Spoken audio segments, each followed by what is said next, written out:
Um, okay, so we're going to start. Hello, everybody. This is the Russell Sage Foundation Social Science Summer Institute for Journalists. And this is the second of 3 sessions.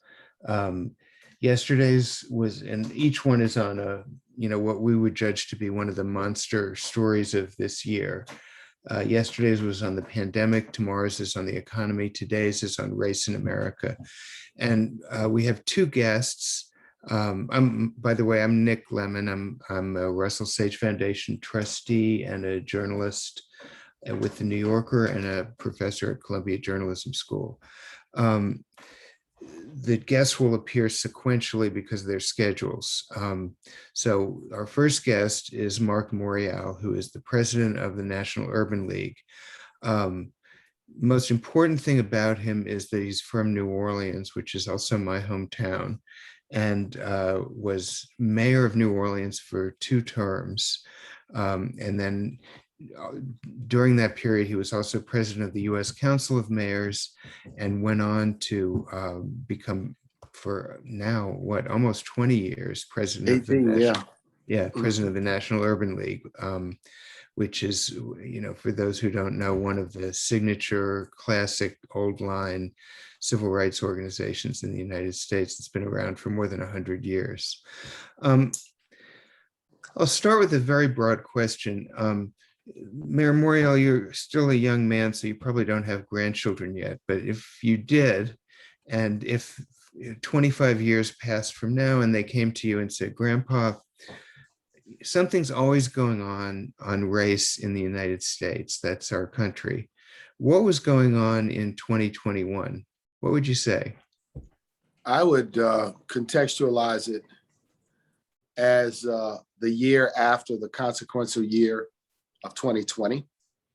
And I would talk about 2020, the combination of COVID, the George Floyd killing, along with the election between Trump and Biden, all extremely consequential. And certainly because of COVID, this sort of dip and downturn in the American economy.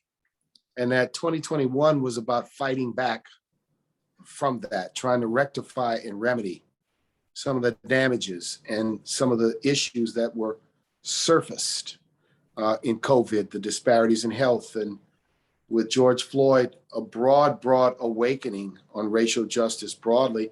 And in the election, a record monumental voter turnout to turn out a president, Donald Trump, who singularly amongst modern United States presidents embraced white nationalism and racist behavior and rhetoric and misogynistic behavior and rhetoric in ways unimaginable, I think, for many of us coming from the presidency of the United States. So 2021 has to be understood in the context of 2020. And I would also say that progress is never guaranteed, because we had this glorious day in 2008 when we celebrated Barack Obama's election, a historic election, and a narrative around that election, whether the nation had transitioned to a post-racial era. We learned that that was not true. I never believed it was true. I believed it was an important step by the nation, but it didn't usher in a new era when it came to race. It ushered in an important day when enough Americans did not see race as a disqualifier when it came to their vote for the presidency. So, I like to think of, if my grandchildren were talking to me, when I hopefully will have grandchildren, it would be about the first 20 years of the 21st century rather. Well, let's go into that frame, and there's so many questions I can ask, and let's not forget, as speaking as 2 New Orleanians, Hurricane Katrina. Yes, yes. I guess the thing about Hurricane Katrina was what you saw in Hurricane Katrina, I'm guessing, didn't shock you. It disappointed you, but it didn't shock you. A lot of Americans watching on TV were shocked. I would guess that even George Floyd severely disappointed you, but didn't shock you to know for the first time that such things could happen in this country. Um, so if you could talk about that dynamic a little Yeah, bit and Nick, sort of, I think that's a very fair and candid assumption that it didn't shock me, but it shook me, it angered me, it disappointed me, and when you have, whether it was Hurricane Katrina, and I happened to be in New York at the time, and my wife and I watched what was happening at the convention center on that Tuesday, and we both literally broke out crying to see people suffering. I had the twin feelings because I had been mayor during Hurricane Georges, which was about 7 years earlier. And for the first time, we used the Dome and the convention center as shelters. And at both of those shelters had food and medical supplies and water and things for people. And I immediately knew something had gone completely wrong, that the ball had been dropped at every level, but it exposed poverty and it shook many people. George Floyd exposed the kind of police misconduct that many of us had talked about for a very, very long time. But here was an opportunity for people to see it. And the old adage that pictures are worth thousands of words in the case of Katrina, because it was the television coverage. In the case of George Floyd, it was that video. People did not need journalists and politicians and talking heads and opinionators to interpret anything for them. They saw it and they made up their own mind. And that's a real power. In the case of Katrina, we were in the age of live television coverage. And in the case of George Floyd, the courageous teenager who had the iPhone in the presence of tape what had occurred. Had that not occurred, we would have had 10 different versions of what had happened being told to us by police officers and citizens who were at the scene of that murder. and I just throw in, for those who don't know, I'm guessing part of the emotional impact of seeing those people in the convention center was that it's the Morial Convention Center. The Morial Convention Center, named after my father, and a glorious building that he built, the building that I worked to expand, and a place of prestige in New Orleans because of what it means to the economy. Yeah, you're right, Nick. It was really, it was angering and troubling and disappointing and dejecting to see so many people suffer. But those are important points of how in this first 20 years of the 21st century, people got an opportunity to witness the effect of racism, the effect of social and economic isolation and disparities. And one thing for us to talk about it and write about it and speak about it and to release reports about it, there's another thing for people to see it. And that's why the power of storytelling, the power of all elements of storytelling today, and whether it's print or digital or video, is such an important part of defining and really telling the truth about, and to some extent, telling the truth means undoing narratives that we may have learned in the past, which were twisted, turned, one-sided, spun, and in some cases, outright just a complete falsehood. I remember in fourth grade learning about the American settlers who came to the United States and reading how their intent was to Christianize the heathenist, paganist Native American Indians. And that was in the history book, and that's what was taught, and that's what came out the teacher's mouth. And that slavery was really a benevolent system, and in some cases took Africans from a place where there were no assets to a place where they had comfort and meals to eat. So those narratives today, if you look at all of the coverage and the writing around Tulsa, just looked at a National Geographic piece, which has an incredible map and a lot of testimonies. It, today's journalists, today's storytellers are going to be telling old stories, not only contemporary stories, but they're going to be telling old stories, if you will, in a more accurate way. So we have these moments of racial awakening, like Katrina and George Floyd, aided by pictures and narratives, as you say. I guess, I mean, to be a little reductive, Black America doesn't need to be awakened because it has to be awake all the time about this. But the rest of America gets periodically awakened and then sort of goes back to sleep. So this gets to the point you made at the beginning about 2020 versus 2021. So if 2020 was the awakening year, periodic awakening year, one of them, throughout American history, how long does that awakening last, and what do you do to translate it into real change? Nick, you ask a question that I think about morning, noon, and night. And I think people in leadership positions in civil rights, in the Black community and amongst our allies think about morning, noon, and night.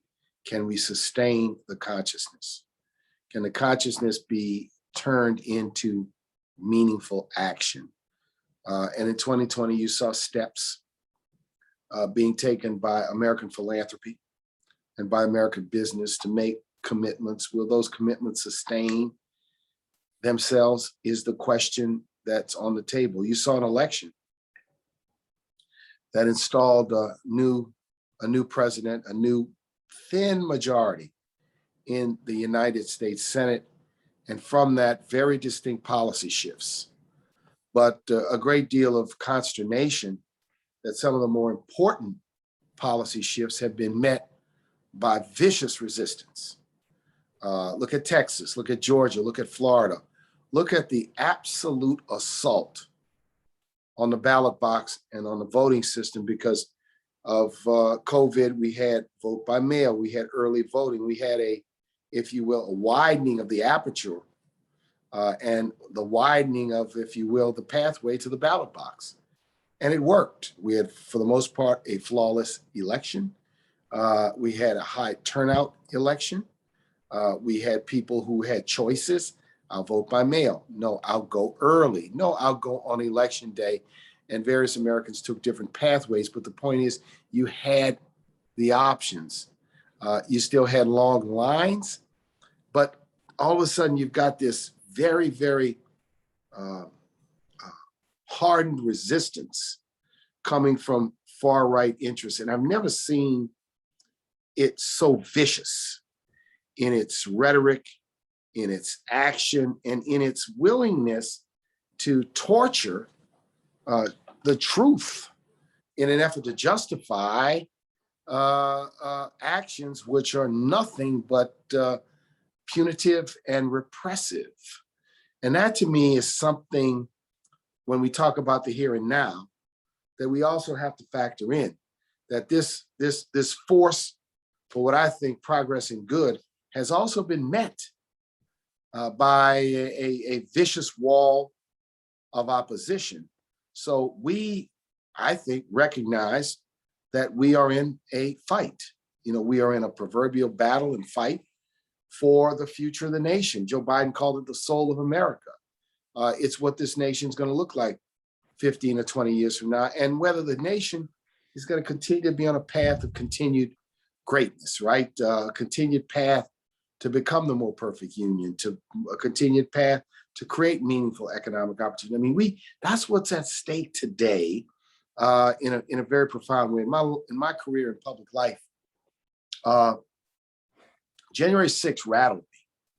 I'll be honest, it rattled me. I never sort of imagined, and you think about it when you follow international affairs and you see coups and government changes, and in our own life, we saw the monumental shift that happened in the Eastern Bloc, with the fall of the wall, and then we see a shift back in Russia to a more totalitarian system. And I never would have imagined that in this nation, that the peaceful transfer of power would be so violently interrupted in such a naked and high-profile way where hundreds of people are now arrested.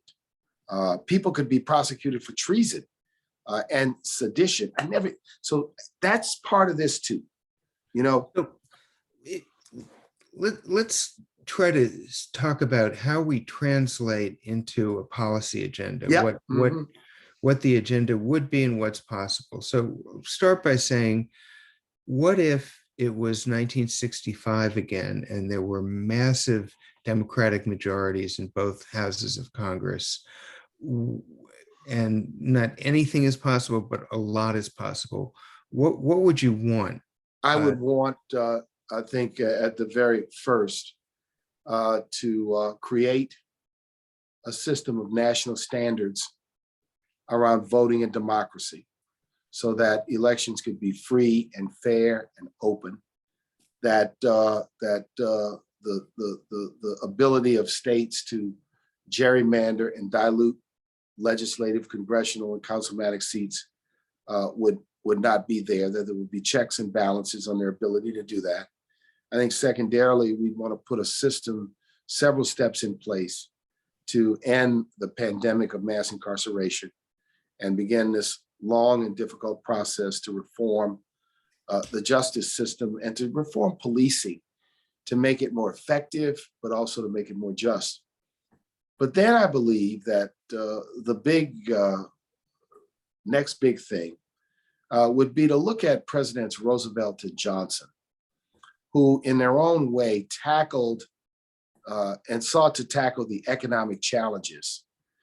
In President Roosevelt's case, it was the New Deal and its various measures and iterations.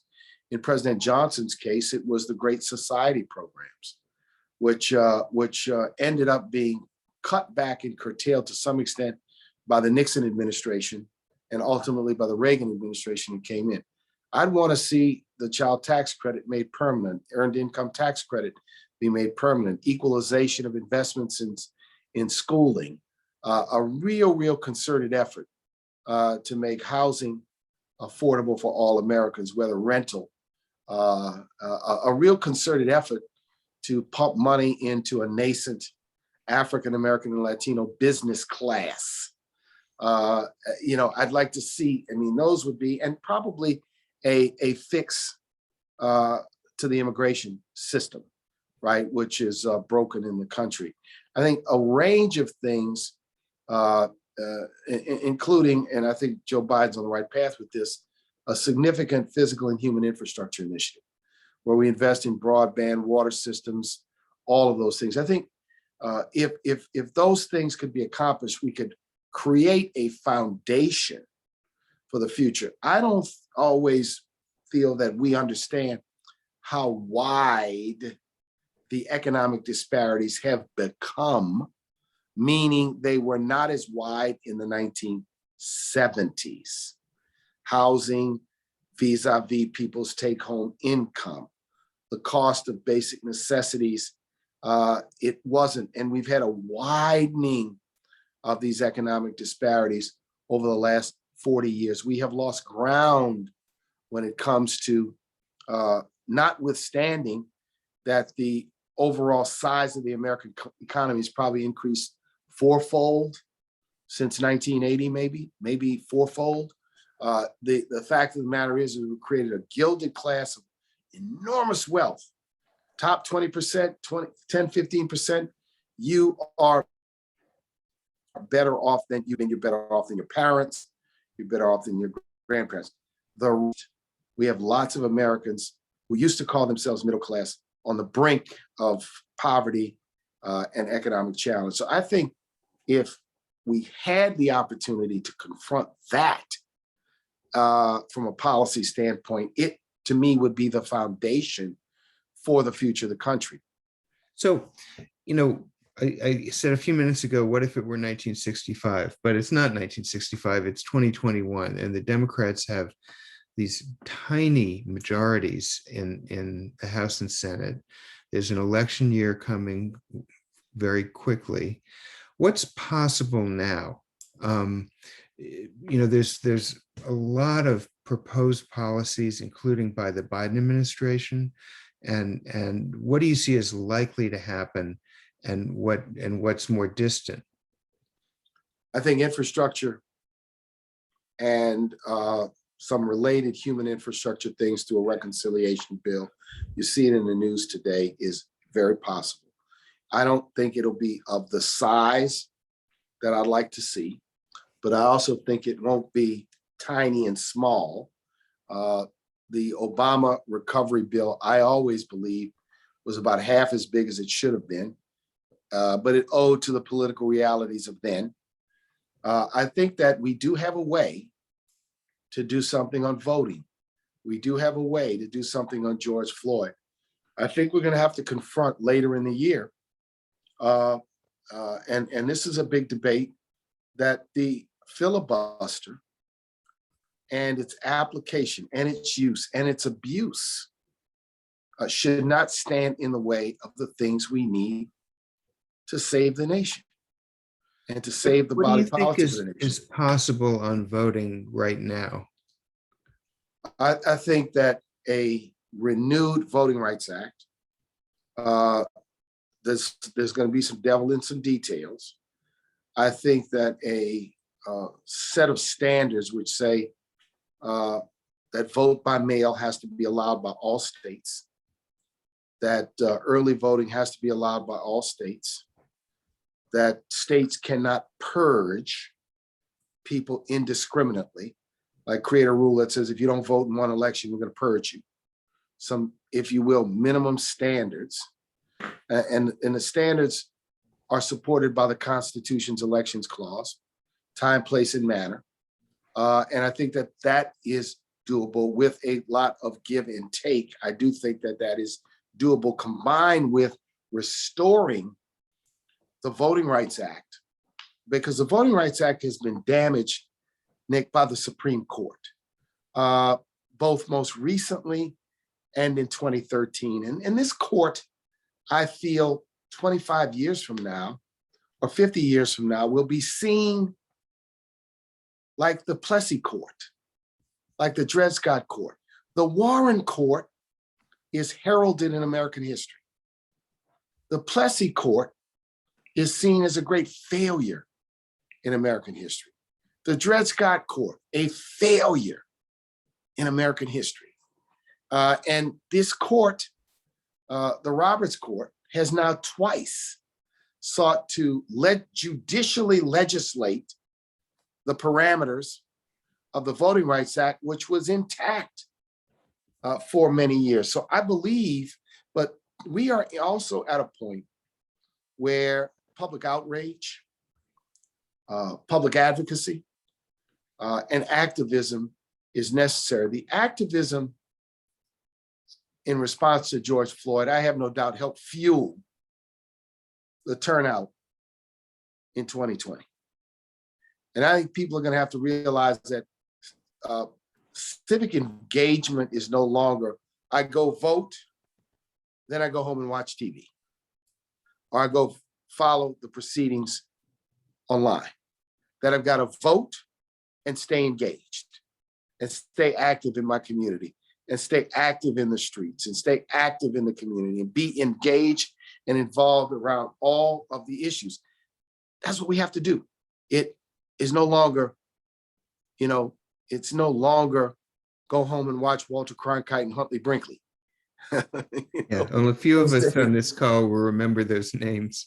So what can you tell us about your conversations with the Biden administration? Who's in the room and what? Well, when we meet with the president, he always has the vice president, Cedric Richmond, another New Orleanian who is a very important advisor to the president, Susan Rice. The White House counsel has been in the room. You'll see Ron Klain stick his head in from time to time in the meetings with the president. Now, I've had multiple meetings with the Treasury Secretary and her deputy, the HUD Secretary, Pete Buttigieg at Transportation, Martin Walsh at Labor, the upcoming conversations, I think, with the Health and Human Services Secretary. So We've done a great deal of engagement. The last meeting with the president was the first in-person meeting that we held. And I'll say to people who've never been in, every president's different.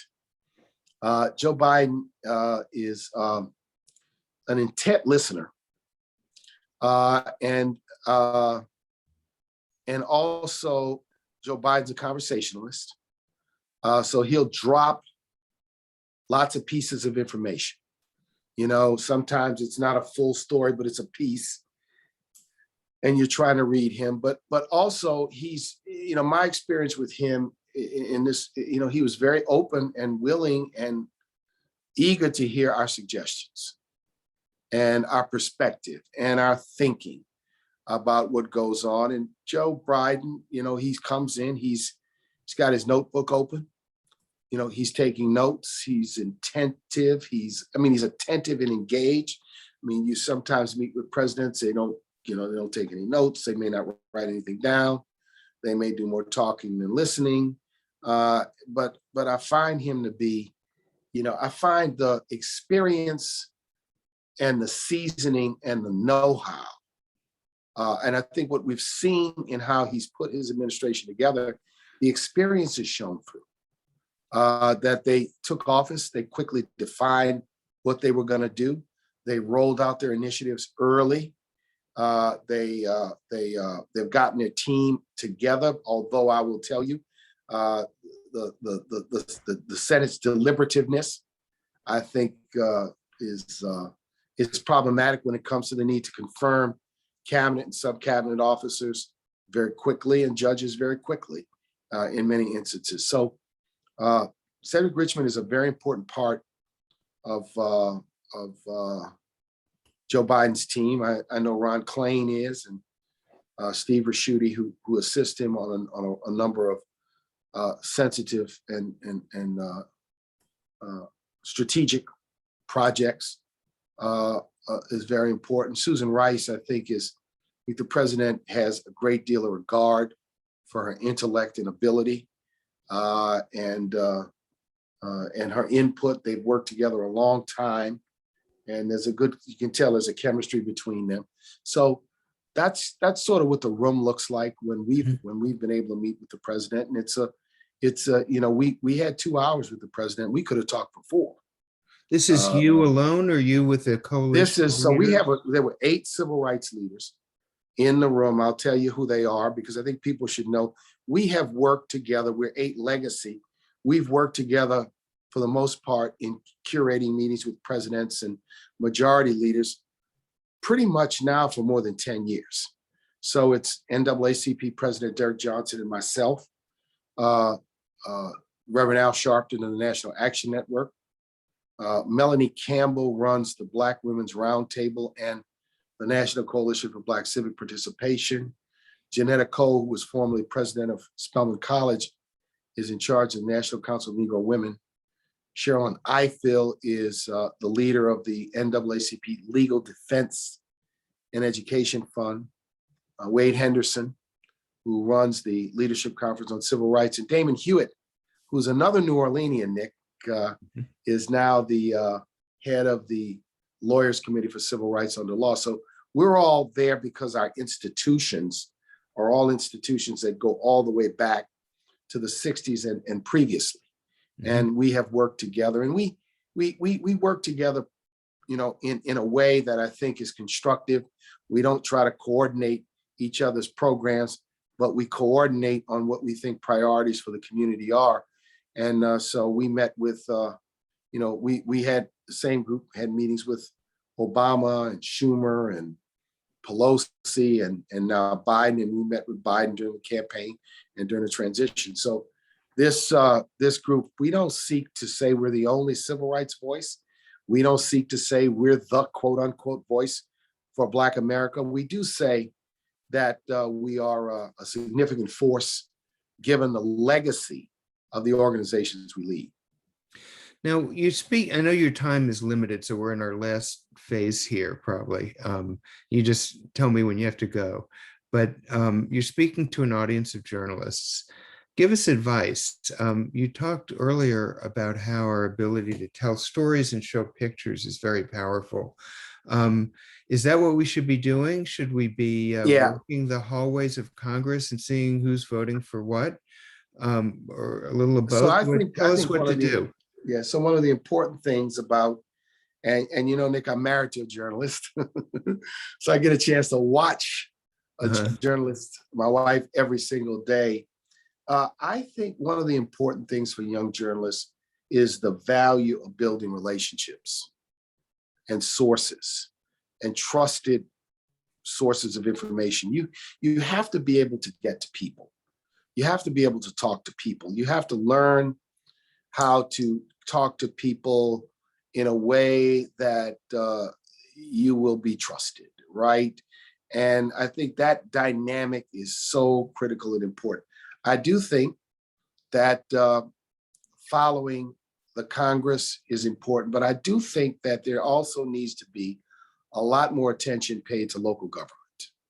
I have a sense that in my time, when I was mayor of New Orleans in the mid to late 90s and the early 2000s, that more attention was paid to the role of mayors, the role of local government in the broader policy conversation, whether it was welfare reform or welfare to work or violence and public safety or economic growth and development or the rise of technology. So I think that while Congress is crucial and the federal level is crucial, I do want to put in a plug to pay attention to local government and cover local government because it does impact people in a very direct and profound way over things that they have to experience, their water, you know, their lights, the condition of their streets, their parks, their playgrounds, their schools, the safety of their neighborhoods, issues of justice in the criminal justice system and the police systems are all very much local issues. And so, but the relationship side of it, I think, is really, really important. I mean, I have many, many journalists because I've been, you know, working in public service for a long time. They call me. I feel like I can talk to them. I feel like I can talk to them candidly. I feel like if I ask them, if I give them something for attribution or something for background, they're not going to burn me, right? And I think those types of working relationships are very important for journalists to be able to understand. But covering stories, and being creative on all angles, and covering racial dynamics, covering not only, I think it's important, it's also a balance, right? You want to cover the stories where people are thriving and surviving and overcoming, and you also want to always, be candid about the disparities we face as a nation. I want to ask if this can work for Rucker Johnson, our other guest, is waiting, and if he could turn on his video and audio so you can meet each other briefly. Oh yeah, good. Can you do that, Rucker? Well, let's see. But one thing I thought would be a good transition is if you talked about the Inequality Index that you've started, Yes, certainly. the Urban League, which is and then I think that's where Professor Johnson is going to pick up from you and talk in a lot of detail about inequality. Hey, Mark, it's Professor great to Johnson. meet you, sir. And How I you appreciate doing? sharing your wisdom. And I've been able to at least listen to the tail end Yeah, of my your pleasure. dynamic presentation and influence to the policy process. So thank you for your work. My pleasure. Nick, let me frame up the Equality Index. So we were looking for a way 15, 18 years ago to try to make understanding of disparities simple. So we created an index. And, this was inspired by the Consumer Price Index and the Dow Jones Industrial Average, the Misery Index of the 1970s. And what the index does is it looks at about 300 sets of data for Blacks, whites, and Hispanics. And then there's a comparison. So we have a comparative number for every piece of data: unemployment rates, death rates due to diabetes. Then we have an average of all of the data. And the way it works is that the condition of white Americans is indexed as 1, and the condition of Black Americans is indexed as a percentage of 1.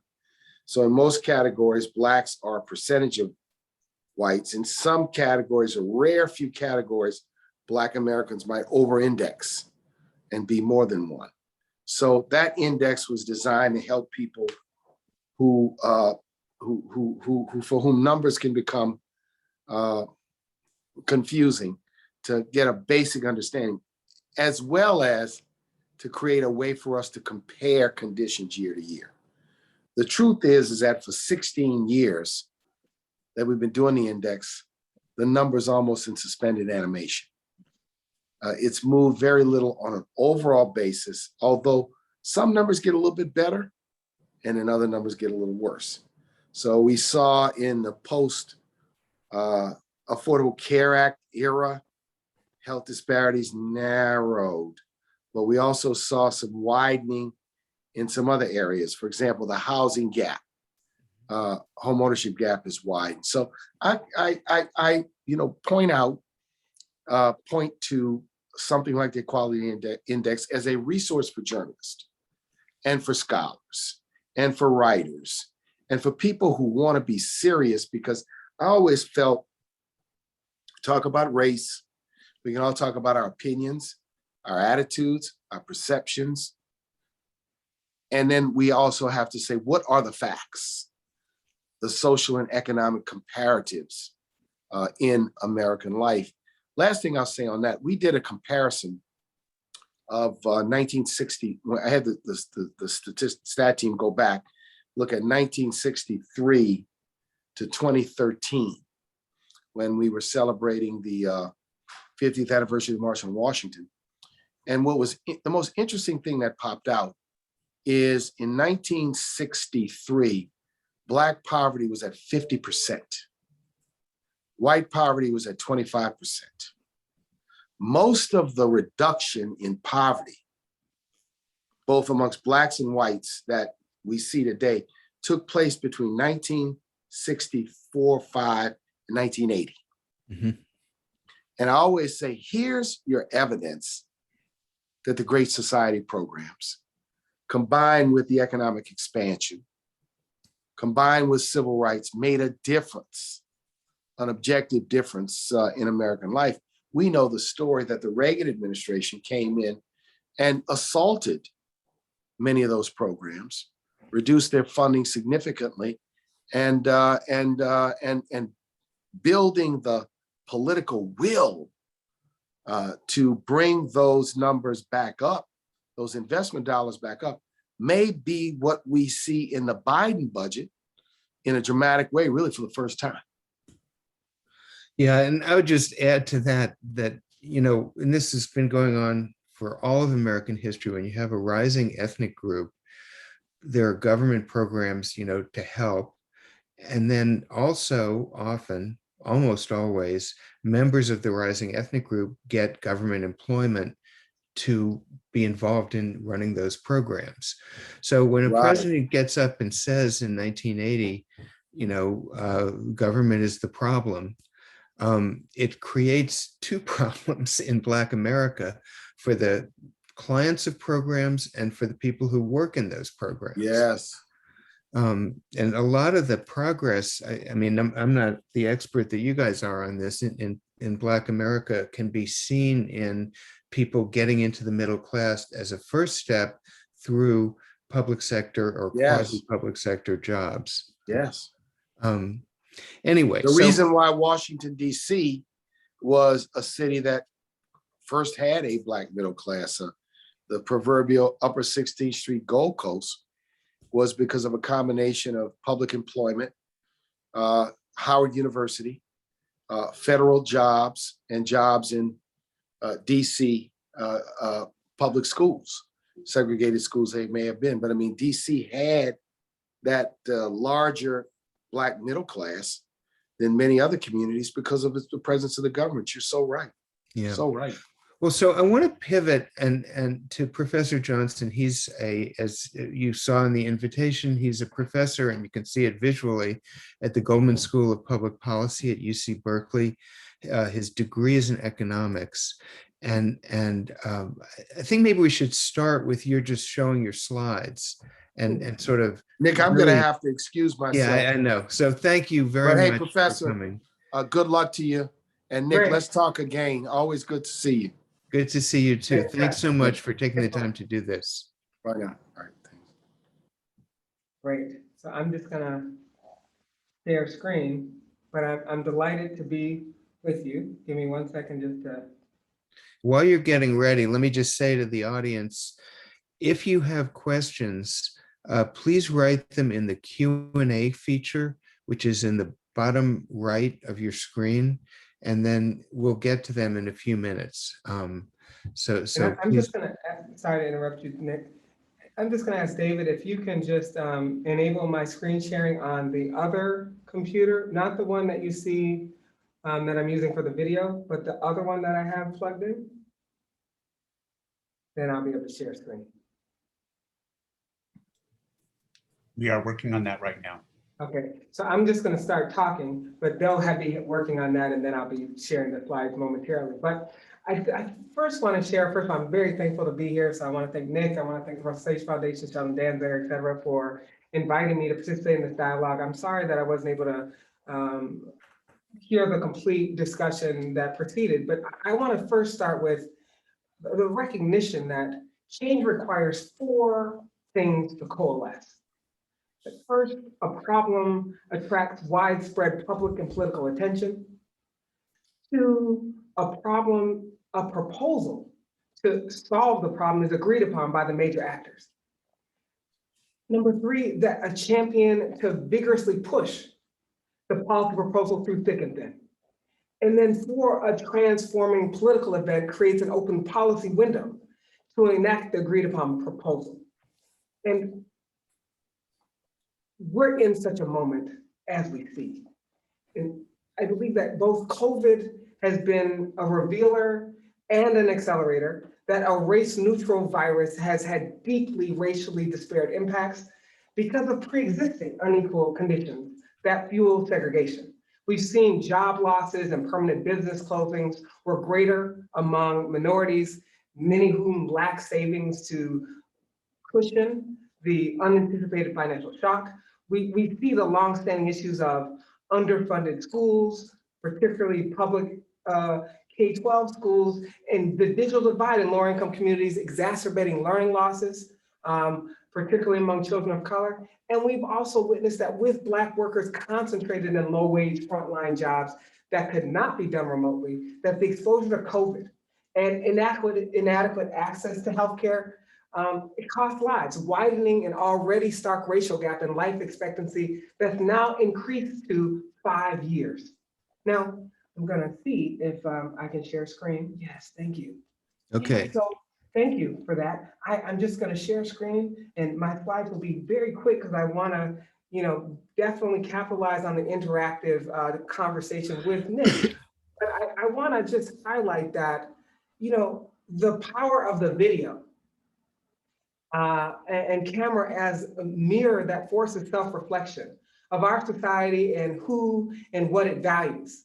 And it's in the same way that the camera footage of the police dogs being used on police protesters in the civil rights movement is playing a similar role with the iPhone video recordings of police brutality in real time, adding precious, if not tragic, right, if refutable data.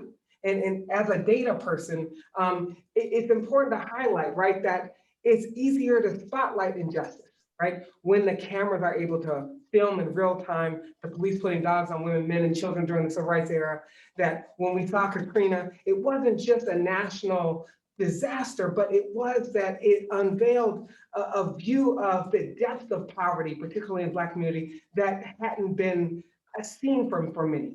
And yet, we remember these images because they pierce the public conscience, but do we remember what the policy response was?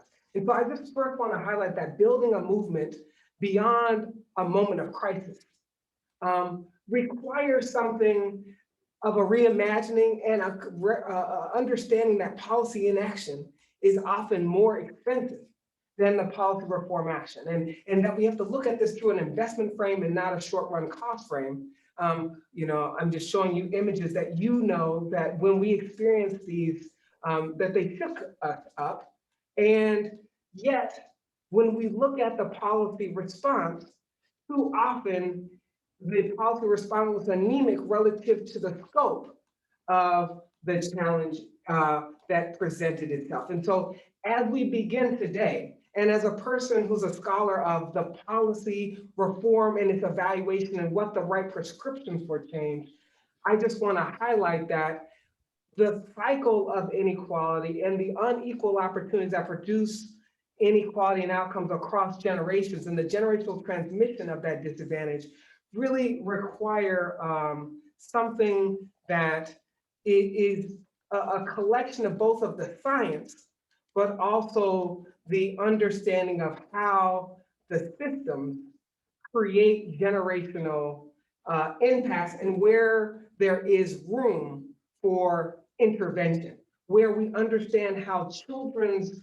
early life circumstances reverberate with regard to racial stigma affecting segregation, and that the actual nerve center of equitable opportunity, it sits within school funding and segregation systems that affect not just student achievement, but access to higher education, that lead to differences in the democratization of access to the labor market, that then have spillover effects on criminal justice and economic status. And the question is not how that cycle starts, but it's what the policy responses are that can intervene and disrupt that. And drawing out the lessons from the earlier era policies that promoted integration, that promoted more school funding reform and equitable school investments, the Section 8 housing and re-envisioning what housing affordability in today's era is,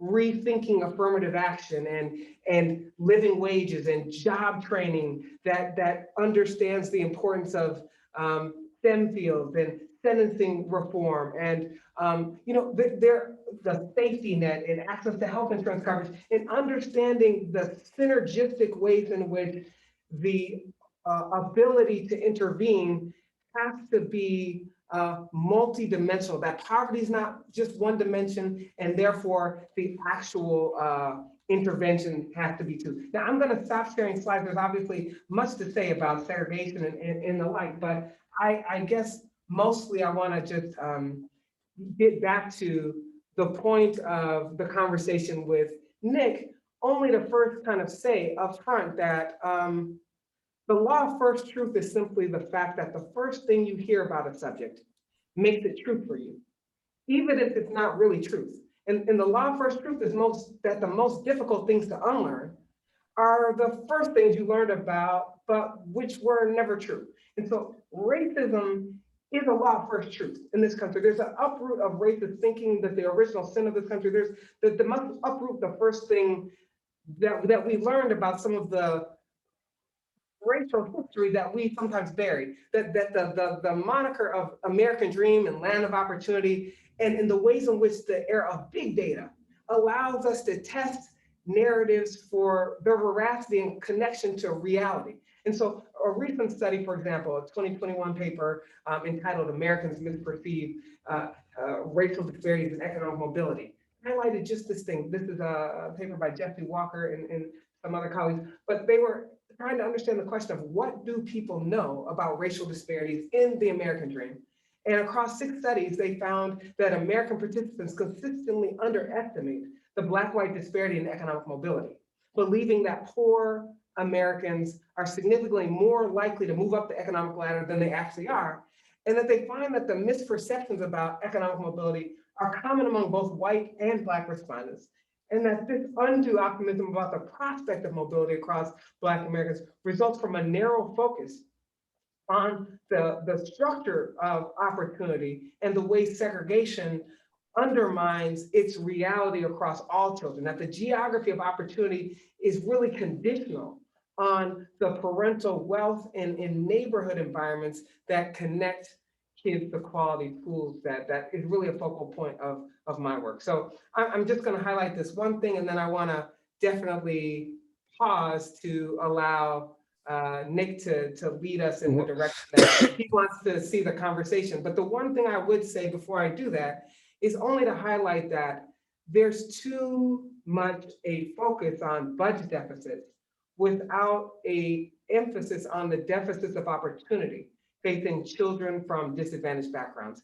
And historically, school funding mechanisms have been implicitly tied to long-standing assumptions about which communities and students are deserving of adequate educational investments, who have the greatest capacity to learn, and which students we set high expectations for, and which students, versus low expectations and low standards. And really, it's that the school segregation and the unequal school resources that used to attract a lot of national attention with regard to, we need to do something about that, that they still remain the nerve center of inequitable educational opportunity that perpetuates structural racism even today, without the overt kind of de jure segregation, but the de facto that a systems-based approach to inequality that considers the intersections of race and class, pre-K and K-12, public education and health investments, they're really essential to develop the requisite policy prescriptions, both for racial equity, but also to improve children's later life chances. There's a favorite saying that people say, don't tell me what you value. Show me your budget and I'll tell you what you value. And so there is a cost of inaction. And as I tell my students, I just finished teaching this morning, the best math you can learn is how to calculate the future costs of current decisions. And what the American Rescue Plan with the pandemic relief package that includes $128 billion for K-12 education and hundreds of billions for state governments, it represents the single biggest federal outlay on K-12 education in US history, including nearly $110 billion that will flow to school districts through Title I formula targeted to low-income districts. There is an opportunity here to reverse this crisis into something that is a movement that could transform children's life chances. And I'm hoping that we can connect the science with the policy reform efforts. And I think the journalist's account of how we go from ambition to sustaining the need for these interventions and sustain them over a long horizon that these investments require for them to be ultimately successful is going to be critical. So I know I can tend to be long-winded, so I apologize for that long introduction to the kind of themes that govern my own work, but also govern what I think is essential for this unique point in time that we have ourselves in a generational change opportunity. Let me go back, and this may bring you back to show your slides again. How big are racial gaps and racial disparities today? And are they getting wider or narrower? So I think, one of the things that's really, I think, interesting about that question is, it's often said that most success, or in most things really, that success depends on knowing how long it takes to succeed. I don't remember exactly where that quote comes from. But I think when it comes to reducing generational poverty, I think what's important is that in the work I do in the kind of recent wave of big data era analysis that's able to kind of link follow the same children from children into adulthood and follow the mobility process and what determines it. And as my colleague Gary Orfield kind of describes it, cross-sectional data is a photo of a moment. An analysis rooted in history and longitudinal data is a movie. Something that better shows the origins, the development, the dynamics, and particularly what the policy prescriptions that work for upward mobility. And so what I think is powerful about the answer to your question is it's important not to think about poverty like at a moment in time, but when we look at, say, for example, multi-generational poverty, the reality is it's not just that Black children are having higher poverty rates, it's that they have much lower mobility prospects out of poverty, and it's that they have much higher downward mobility from middle class parental status, and that the combination of being more likely to be poor as children, having lower upper mobility prospects, and even among middle class families, having more downward mobility. What's important is to understand why that racial disparity exists, because what we see is 21% of current Black poor children, 21% of them had poor parents and poor grandparents. 21%, a recent study by Brookings report showed, and only 1% of white children had poor parents and poor grandparents. So the multi-generational poverty is a uniquely Black experience. And so it's not just being poor, it's the generational transmission of disadvantage to the next generation. That segregation is the key conduit that undermines opportunity to escape, better opportunities to escape poverty. And centering school quality is a central part of the upward mobility engine. And understanding that parental wealth is a key conduit, because currently the housing market rations access to quality schools through the housing market, and that without parental wealth, when we say school choice, we're not really careful enough to remind ourselves that school choice is conditional on parental wealth, that you can choose conditional on your ability to access quality housing, but the housing quality and the housing prices are much more reflective of the quality of the schools in that local environment than they are the number of rooms and the square footage and whether that particular house has a big backyard. A big part of the driver of our housing prices is actually the quality of the schools. And you can see this on either side of a school district boundary, where the actual housing quality is the exact same, but on many orders of magnitude, sometimes 2.4 times on average on either side of the school district boundary, where there's a poorly performing school versus a both well-funded and highly performing school, even within the same metropolitan area. So I think that's a big part of why when we see these racial disparities in upward mobility prospects and multi-generational poverty, it's actually not reflective of work ethic or family values or even family structure, but it has much more to do with the structural conditions of school quality and access to it and other neighborhood conditions in which housing and segregation are very strongly connected. And so my work has kind of been about highlighting those pieces, but also trying to highlight where the prescriptions for change have the biggest potential for reform. There's a debate that's been running forever within Black America, long before big data was invented, about the pluses and minuses of integration. Your work has, if I'm reading it right, strongly endorsed integration. Or if I'm not reading it right, please correct me. But there's always been strong voices in Black America saying integration brings people into direct contact with racially uncomfortable situations and discrimination. And wouldn't it be better to create a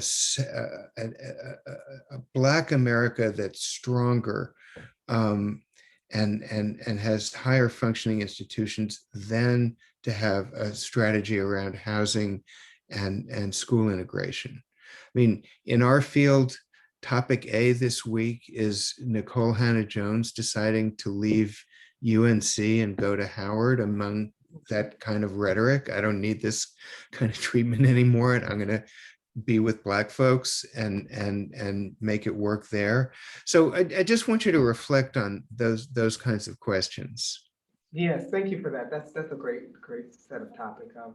discuss. So, I'm a product of Morehouse College, proud, HBCU in Atlanta. And so, I have a lot of regard and revere for what historically Black colleges, they basically educate somewhere up to like 20% of Black college graduates. So they overrepresent the production and pipeline of educating Black youth, and certainly I got a lot of my, before I, got my PhD in economics at the University of Michigan. Actually, it's kind of small world. Sheldon Danziger was actually one of my former advisors at Michigan. So there's a lot that goes into like the network and the pipeline that goes into what allows children to achieve their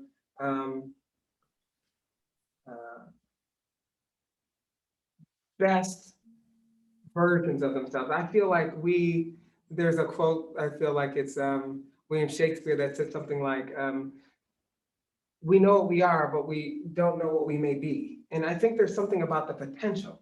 And I think what I'm saying is that what integration is it's moving from, it's the final step, right? Desegregation is moving from access to inclusion. It's moving from exposure to understanding. And that's not something that happens overnight. And it's not something that's just about the redistribution of school children. Rather, integration is about integrating the access to school resources. I'm talking about the distribution of teacher quality and having more diverse teachers. I'm talking about smaller class sizes. I'm talking about teacher salaries that are equitable across schools. I'm talking about the guidance counselors and the access to those pieces. And the realities of the economic environments are such that we can't achieve equality of opportunity in segregated spaces, given the distribution of parental wealth in this country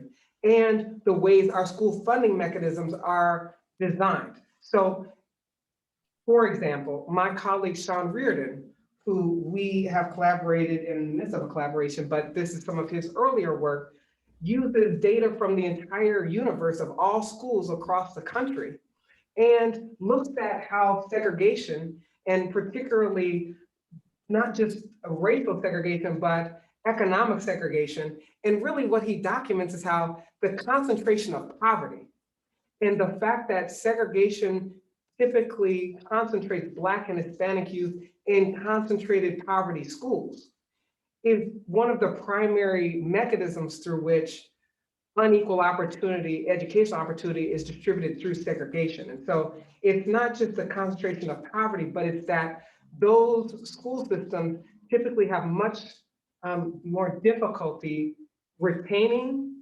recruiting the highest quality teachers. And those teachers often get burned out of working in those environments. Just take these a few statistics alone, that roughly 1 in 5 public school teachers leave the profession within the first 5 years. But in high poverty districts, it's 1 in 2. That in many of the high poverty schools, teachers are leaving the profession within the first 5 years. 1 in 2. That extreme level of teacher turnover, overcrowded schools, poorly funded schools. What it results in is not that theoretically, it's not an argument that integration is that Black children need white children to succeed, but it's rather that this is not a zero-sum game, that the political polarization that we see, this isn't even just about Black children. This is about when we look at racial attitudes. So I look in my book, not to center this conversation just about my own work alone, but one of the things that kind of helped me understand this issue is by following children from the early era of integration, where we saw student achievement gaps decline by 40% in the peak era of integration efforts that peaked in the late 80s. And then basically a significant leveling off of that progress, where it's been much more stagnant since, and segregation, and particularly the concentration of poverty, has been a part of that. But what I'm going back to with regard to the Sean Reardon study I was describing before is when he looks across the entire universe of public schools, there is no single school that has even moderate segregation along concentrations of poverty that don't have a significant racial achievement gap, with white and Asians way outperforming African Americans, where that segregation is prevalent. So if there was a roadmap that we could have segregation levels and still have high achievement across groups, if such a roadmap existed, all I'm saying is the empirical evidence is a big, bright, shining light warning us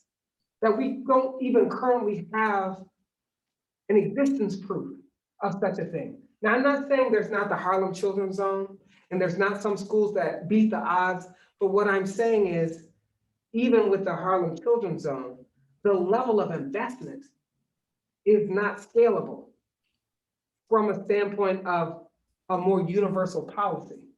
And what that just says is also that we shouldn't think of success purely in test score terms, but we should think of success as some of the things we're imparting to kids. And part of that is their ability to understand and value what diversity means. And what we find is when we follow the kids that experience the resegregation of schools, we actually saw connected with it, when we look at the timing of the release of court orders, desegregation court orders that returned schools to neighborhood schools that began to accelerate in the early 90s into the early 2000s, particularly with the parents involved case that put constitutional rulings that questioned how school assignment plans could use race.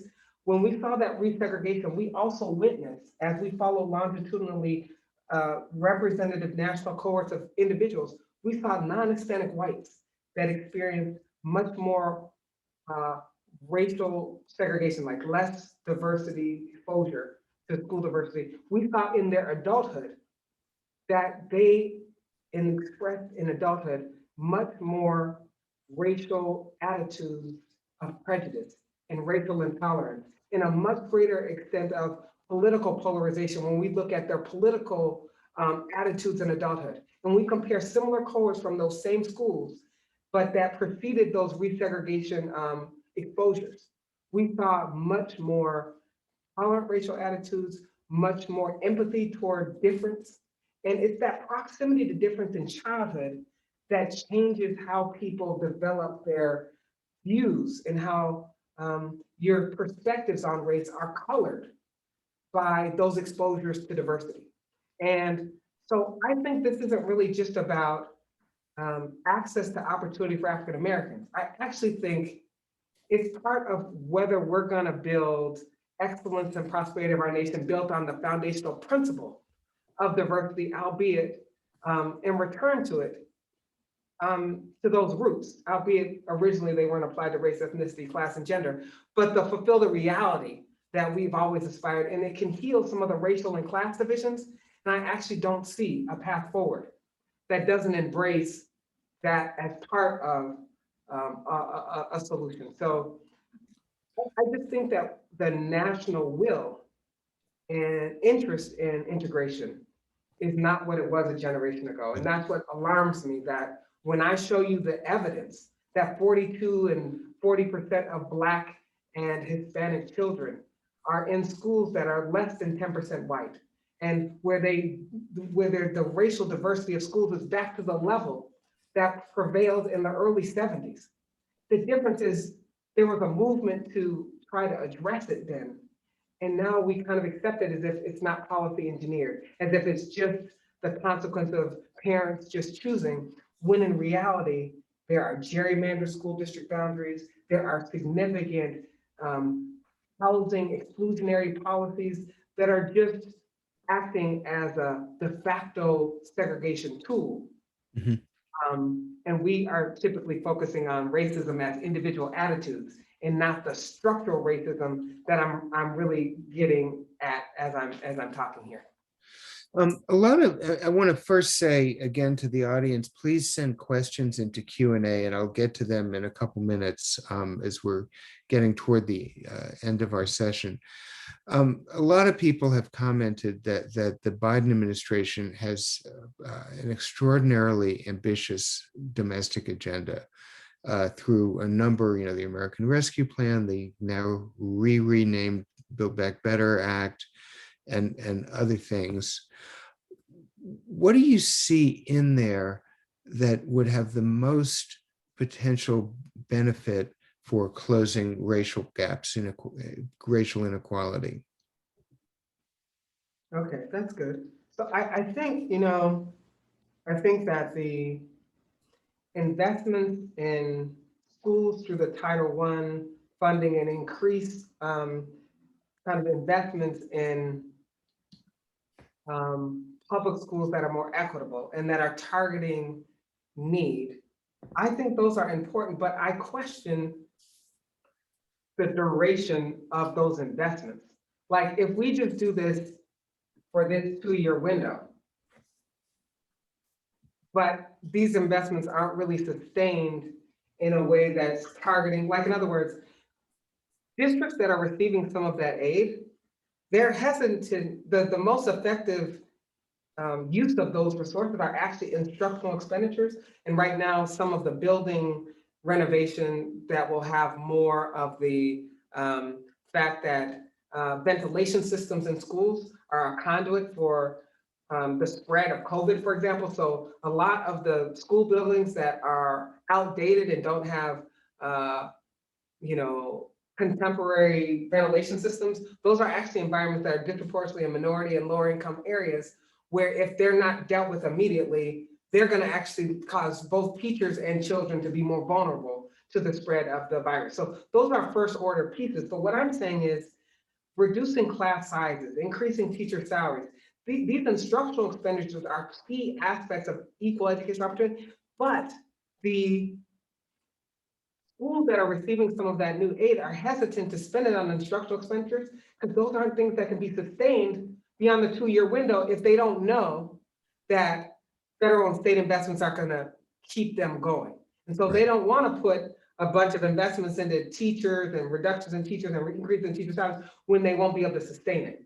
So the kind of question is, if they don't spend it on instructional expenditures because they're hesitant about how much those investments are going to be sustained, then they may allocate them to less productive sources. And then it may feed a narrative that increases in school spending don't actually lead to significant improvements in student achievement. But actually what we see when we have significant investments, like in California with the local control funding formula, it's the major school funding reform in California that changed the funding system to be a much more progressive funding system in California. It was launched in 2013-14, and it was implemented over a 6 to 7 year period.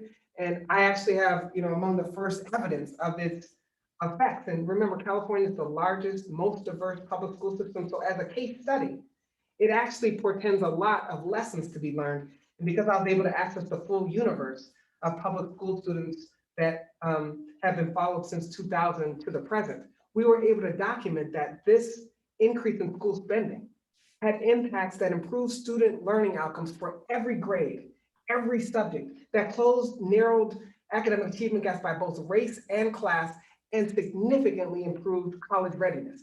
Now, this all predated the pandemic. So that data goes through 2018-19 school year, and then the pandemic reversed a lot of those gains. But my point in saying this is that a lot of those school funding reforms, a lot of that investment went toward instructional expenditures that led to reductions in class size, increases in teacher salaries, more guidance counselors. And those had significant effects that these achievement gaps are not immutable, that they significantly closed with those action items. I would also just say though, pouring more money into segregated school systems is still not the most effective way to maximize the bang for the buck, not just for lower income and minority children, but even for non-Hispanic white that might be more affluent and non-poor, middle class children. That I think putting more mixed income housing, more having housing policies, because 2/3 of school segregation today is actually between districts, not within district lines, which means really to confront the segregation of today's era, we would have to really tackle the issues of housing policy and the ways in which, the suburbanization of that access to quality schools is again dictated by the personal wealth and how. I'm gonna ask you a couple questions that I'm getting from the audience. So here's one. Are you concerned about the continuance of remote schooling for many families in the fall? Will that contribute to racial and economic inequality? Yeah, I'm actually enthused about the fact that because of the Biden-Harris administration's strong leadership in the dissemination of the vaccine and the like, that school reopenings across the country are very much likely and very much in plan, and that the learning loss mitigation funds are going to be a central part of at least remediating and targeting needs so that some after school programming and some remediation of some of the learning loss that was disproportionately felt for lower income and minority students could be addressed. And so I'm actually feeling like this is a period of a strong comeback of academic achievement growth from what is going to be a pretty dramatic loss of achievement gains, at least particularly in California, where we were like on a very strong trajectory of upward achievement growth because of the strong investment. So I'm hearing actually you very as optimistic about what the fall will bring toward more equalization of opportunity that the remote learning just does not have the capacity to do. And what the remote learning does is put much more dependence really on the family stability, and the family stability because of COVID, and who's the frontline workers, who's the essential workers. That middle class families typically have a earner that can be remote and therefore can do and support some of the caregiving. As a middle class family myself with 2 young children in Oakland Public Schools who are in 3rd and 7th grade, we were able to teach remotely and help our kids, learn. But I'm privileged to be in a type of job that can accommodate that, and a lot of families were not in such a situation. So I am much more optimistic in both the federal leadership, but it's going to take states as well, because actually 75% of the per pupil spending disparities today are actually between states, not between districts within states. And part of the reason that has been true is because of the success for 4 decades, from 1970 to 2000, where we saw significant narrowing of per pupil spending disparities because of the success of state legislative and court-ordered school funding reforms. But then beginning in the 2000s, we saw per pupil spending inequality begin to increase, accelerated by the Great Recession and now accelerated by COVID. And so the federal and state response to that is going to be a very central aspect of ensuring that a whole generation of children don't have a scarring effect from the loss of both local revenue and loss of in-person instruction, that teachers are a critical part. So supporting our teachers, reducing that teacher turnover, class size reductions, those are all what money buys and why money is so important from a public educational investment. And then the only other thing I'll add is pediatric care, access to pre-K, access to quality, childcare, those parts of investing in the early care environment and the way the neuroscience literature has talked about the science of early brain development, that these are synergistic effects, that these early public investments in the pre-K years will have a potential positive and synergistic effect on the K-12 spending. But we would have to do both in concert to have the biggest bang for the buck that will be more than the sum of the parts. So part of it is understanding that our policy prescriptions tend to be siloed, but children's actual experiences and opportunities are all an integrated web. And that if we break some aspects of health and pediatric care, healthier children are better learners. But if we think of these as like poverty is one dimensional and we can just have a singular approach, we will actually miss the opportunity to affect developmental trajectories, particularly for lower income families. Okay, I'm going to read you another question from the chat or from the Q&A section. This is a journalism question because we're journalists. What about images that work against the data? For instance, pictures of law enforcement working with kids versus the lack of policies to address areas of intervention. How can journalists present feel-good images without implying that systemic problems have been solved? That's a good question. Let me think about that. So I think that I always feel like what quantitative research in the big data era have allowed is, I'll try to give you an example here, is that because I have the full universe of public school children in California and what school and from their kindergarten through 12 years and the trajectory of the ways in which their school funding and stuff may have affected their learning opportunities. And because I have it for all kids, there's an ability to actually document where school funding has been more effective.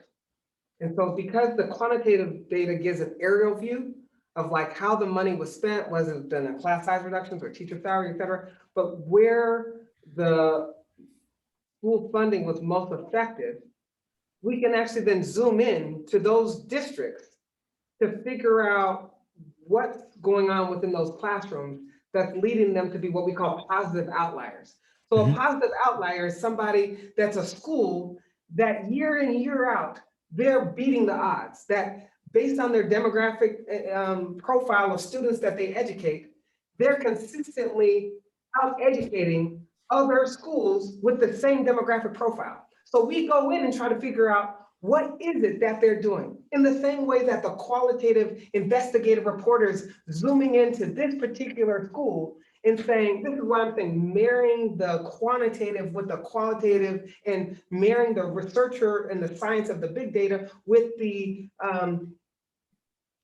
journalistic investigation of going into schools and doing the interview, talking to the school leaders, talking to the teachers and figuring out what is the pedagogical approach? What ways in which they're doing professional development for their teachers that's causing such a much more pronounced improvement in the learning outcomes of those kids? So for me, it's the socio-emotional development. It's the academic achievement. It's their health and well-being. It's the development of leadership and those kinds of things. And a lot of those things sometimes elude statistical measurement.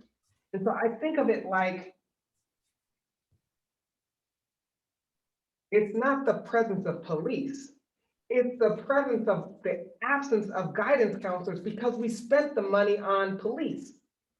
It's not the presence of police, it's not being anti-police, it's the crowd out of many of those schools have police, but don't have a guidance counselor, don't have a school nurse, don't have like after school programs, but they have a police force. Right. What that speaks is implicitly to children how they're valued. They're valued as a risk, not as something to invest in. And I'm just saying there's schools all across the country that have police forces that actually often work as a type of school to prison pipeline more than they do a school to life success one, because they don't have the guidance counselors. They don't have the school nurse. They don't have some of the important adults that can help provide the support systems of wraparound services that many kids that experience trauma and some mental health. So we're trying to have a more robust lens through which we evaluate what's working and what's not working. And I guess what I would say, and I'll try to wrap it up so that I'm not so long-winded, but what I would say is that it reminds me more of the streetlight effect, that old parable where there's the policeman sees a person looking for their keys in the parking lot, and they go over to the man and say, "Can I help you? What are you looking for?" And the man says, "I was looking for my keys. I lost my keys." And the policeman says, "Okay, I'll help you." The policeman helps them for a little while, and then they're unsuccessful, and the policeman finally says, well, where do you last remember your keys? And the person says, well, I remember I lost them in the park. And the person says, well, why are we looking under this lamppost? Why are we looking under this street light? And he says, that's where the light is. And I think the point is simply that the cautionary tale about the big air data is it will cause us to put overemphasis on test scores because they're more easily measurable. Short run outcomes because they're something that we can measure more immediately. But the actual ultimate outcomes of interest are things that require often quantitative and qualitative insight and a kind of sense of how the big picture or the aerial view that quantitative methods can deliver about representativeness, but then enable to zoom in and go inside specific conditions and settings to see why. A lot of the quantitative work will answer the question of what. Does this program work? What, the what of a question, but the how and why, the mechanism and pathways, I think is where a lot of the greater attention is required. And that's where I think investigative reporting, the science, and the putting a light on the statistics through journalistic accounts. But I think the caution is just that when you're looking at a specific school, you don't know how representative that place or that setting is by itself without it being connected to a broader, pattern. Right. Well, I wish we could keep going, but we're right at the end of our time, so we better not. But I think you're giving our journalist listeners a clear message to both do the kind of reporting that we do on the ground and to become familiar with the kind of data that social scientists like you are producing. So we will go forth with that charge. And thanks a lot for being with us, to you, Professor Johnson, and everybody else who's been here. Thank you. And can I just leave you just one kind of point of, just the point of, when people aren't armed with the statistics of the extremity of the disparity, they don't appreciate how urgent an intervention is needed. So for example, today, schools with high levels of Black and Latino enrollment have almost 2 times as many first-year teachers as schools with low minority enrollment. Minority students are more likely to be taught by inexperienced teachers than experienced ones in 33 states of the country. Only 1/3 of public high schools with high Black Latino enrollment even offer calculus. Now, any of you who work in the STEM fields know that these are gateways to a STEM career. And it plays a significant role in why less than 2% of first-year college students that are African-American are enrolled as engineering and STEM field, as engineering majors. And that's going to affect our long-term innovation rates.